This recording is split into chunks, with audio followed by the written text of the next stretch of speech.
میں جو آپ سے بات کرنے لگا ہوں وہ یہ ہے کہ نبی علیہ الصلوۃ والسلام نے خود فرمایا جنازے کے لیے مجھے بلایا کرو، صحابہ کو فرمایا کہ یہ قبریں اندھیر بالکل ان کے اندر ہوتا ہے، تاریک ہوتی ہیں، جب میں جنازہ پڑھاتا ہوں تو قبریں نور سے چمک جاتی۔ جو مسجد شریف کے اندر خاتون جھاڑو دیتی تھیں مسجد نبوی شریف کے اندر، وہ فوت ہو گئیں۔ نبی علیہ الصلوۃ والسلام کے صحابہ نے رات کا ٹائم تھا، خود ہی جنازہ پڑھ کے اماں جی کو دفن کر دیا جو مسجد نبی شریف میں جھاڑو دیتے۔ نبی علیہ السلام نے ایک دو دنوں کے بعد پوچھا، فرمایا وہ اماں جی نظر نہیں آ رہے، تو فرمایا عرض کی وہ تو فوت ہو گئیں، تو فرمایا پھر مجھے نہیں بتایا؟ کہا جی رات کا ٹائم تھا، تو فرمایا فحقروہ، فرمایا تم نے اس کو حقیر سمجھا تھا۔ یہ ریاست مدینہ، جب مسجدوں کے سپیکر بھی اتر جائیں وہ کون سی ریاست مدینہ بنے گی؟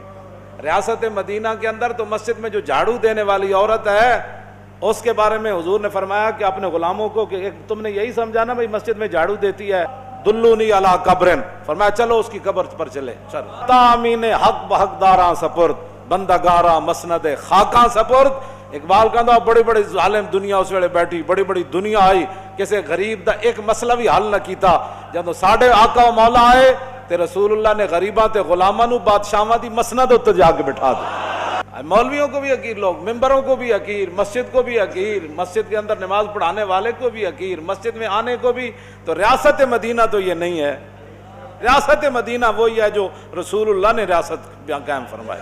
حضور نے دوبارہ جا کر 4 تکبیر نماز جنازہ پھر پڑھی، اور پھر نبی علیہ الصلوۃ والسلام کھڑے ہو گئے ان کی قبر پر، فرمایا اماں جی اے دسو تے صحیح مرن تو بعد سب تو زیادہ ثواب کس چیز کا ملیا؟ تھوڑی دیر کے بعد نہ صحابہ نے وہ آواز سنی، دور و نزدیک کے سننے والے وہ کان، کار پاکاں را کیا سز خود مگیر، گرچہ باشد در نوشتن شعر و شیر، انبیاء را ہمچو خود برداشتن۔ حضور نے تھوڑی دیر تو بعد فرمایا ماں اماں جی پتہ ہے کی کہہ رہے ہیں؟ عرض کی تھی جی کی کہہ رہے ہیں؟ فرمایا اے مایوری جواب، میں پوچھا بھئی کدا ثواب زیادہ ملیا؟ عرض کی تھی حضور مسجد جھاڑو دین دا ثواب زیادہ۔